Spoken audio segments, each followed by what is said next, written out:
Saint-Esprit est là. Écoutons la parole de l'Éternel. Gloire à Jésus-Christ de Nazareth. Mes salutations les plus chaleureuses à tous dans le nom précieux de Jésus-Christ. Je viens en ce moment, plus que jamais, inviter la puissance de Dieu au milieu de nous, au nom puissant de Jésus-Christ.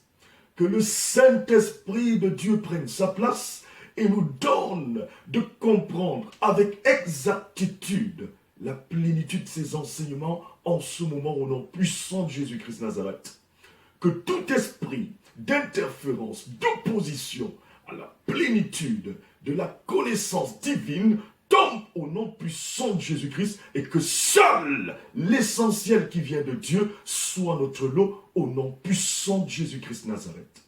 Que le Seigneur soit loué de ce que, en ce moment, il nous permet de toucher une fois de plus un point, pour ne pas dire un thème, qui va, par la grâce de Dieu, nous permettre de comprendre tout l'enjeu de la foi, tout l'enjeu de la vie spirituelle en tant qu'enfant de Dieu, au nom puissant de Jésus-Christ de Nazareth.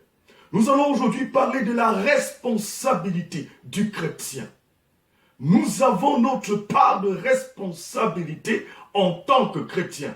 Écoutons la parole de l'Éternel. Pour comprendre cette vérité, permettez-moi de convoquer Marc 13, verset 37. Dans ce texte, dans ce verset, le Seigneur Jésus-Christ de Nazareth nous révèle quelque chose de très puissant. Il dit clairement ceci: ce que je vous dis, je le dis à tous. C'est-à-dire sans exception, que tu sois pasteur, que tu sois prophète, que tu sois chrétien, le Seigneur s'adresse à toi. Et qu'est-ce qu'il dit précisément? Il dit clairement: veillez. Veillez. Le Seigneur nous interpelle à veiller. Il nous interpelle dans cette prudence. Écoutons la parole de l'Éternel.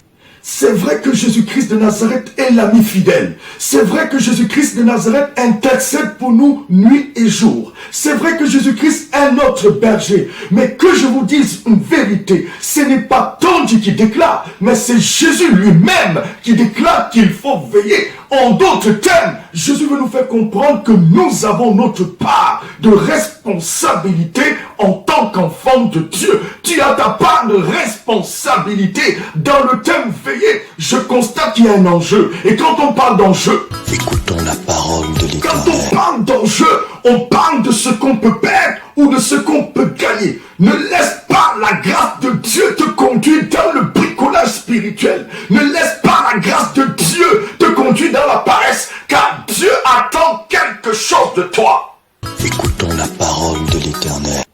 Qu'est-ce que j'entends par bricolage spirituel? Le bricolage spirituel, c'est le manque d'envie de faire ce que Dieu te demande de faire. Le bricolage spirituel peut encore être considéré comme une forme de paresse spirituelle. Le manque, n'est-ce pas, de bonne volonté. Refuse ce bricolage spirituel dans ta vie afin de réaliser ce que Dieu attend de toi par la grâce et pour la gloire de Dieu. Refuse d'être un bricoleur. N'utilise pas le nom de Jésus à tort et à travers pour consolider l'orgueil. N'utilise pas le nom de Jésus pour consolider l'ingratitude, pour consolider tout ce qui ne glorifie pas Dieu. Car ma Bible déclare, écoutons la parole de l'Éternel. Dans 2 Timothée 3, versets 1 à 4, ma Bible précise que dans les derniers jours, les temps seront difficiles, car les hommes seront égoïstes, fanfarons, hautains, rebelles à leurs parents,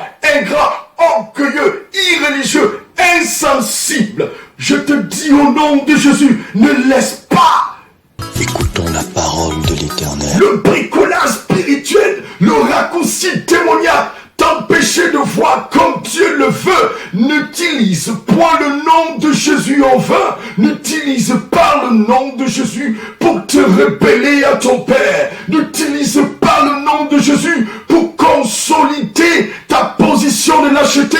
N'utilise pas le nom de Jésus en vain pour consolider l'ingratitude. Car quand nous parlons de communion, nous parlons d'une communion véritable. Nous parlons d'une communion qui s'appuie sur 2 piliers. Le pilier vertical et le pilier horizontal. Il s'agit de ça. Tu dois développer cette communion avec Dieu dans le sens, n'est-ce pas, de la parole de Dieu qui nous amène à prier, à intercéder, à méditer la parole de Dieu jour et nuit. Mais n'oublie pas qu'il y a aussi le côté horizontal, c'est-à-dire cette action qui nous permet de garder une certaine harmonie, synergie avec ceux qui sont autour de nous. Il s'agit de ça, il s'agit de comprendre la véritable communion avec Dieu.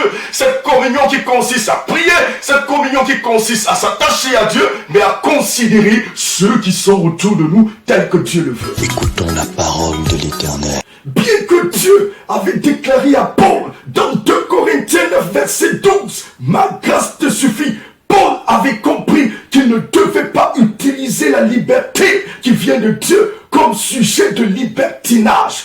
Galates 5, verset 13. N'utilise pas la liberté que Dieu te donne comme sujet de libertinage. Il est important de comprendre cela.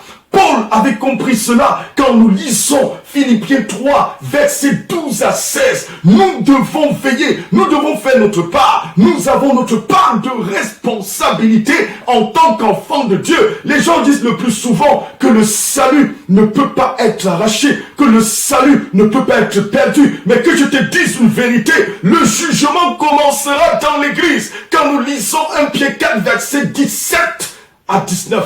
Il est important de comprendre cette vérité prophétique. Écoutons la parole de l'Éternel. Oui, il est important de comprendre que Dieu ne s'agresse pas aux païens. Dans Apocalypse 3, verset 16, il s'agresse aux chrétiens. Et il dit ceci, si tu n'es ni froid ni bouillant, il va te vomir. Oui, le jugement commencera par l'Église. Il est donc important pour nous de saisir que la grâce de Dieu ne veut pas dire lâcheté, la grâce de Dieu ne veut pas dire faiblesse, mais la grâce de Dieu, c'est cette âme qui nous permet d'aller plus loin par la grâce et pour la gloire de Jésus au nom puissant de Jésus-Christ. Ma Bible me dit dans 1 Jean 5, verset 18, que celui qui est né de Dieu se garde de lui-même et le malin ne le touche point. Tu as ta part de responsabilité. Ma Bible me dit dans Matthieu 11, verset 12, que depuis le temps de Jean-Baptiste, le royaume de Dieu est forcé et seuls les violents s'en emparent. Tu as ta part de responsabilité. C'est vrai que tout commence par la grâce, mais la grâce de Dieu ne veut pas dire faiblesse de Dieu. Utilise cette grâce comme une arme efficace pour aller plus loin pour la gloire de Jésus-Christ. Retiens ceci, que la vérité prophétique ne se débat pas, mais elle s'impose au nom de Jésus-Christ. Amen. Tu descends, Il descend, oui tout s'arrête. tout s'arrête. Il Il y a transfert entre ciel et entre terre. ciel et terre. Tu descends, Il descend, l'atmosphère change. l'atmosphère change. Il y a transfert entre ciel et terre. entre ciel et terre. Saint-Esprit est là.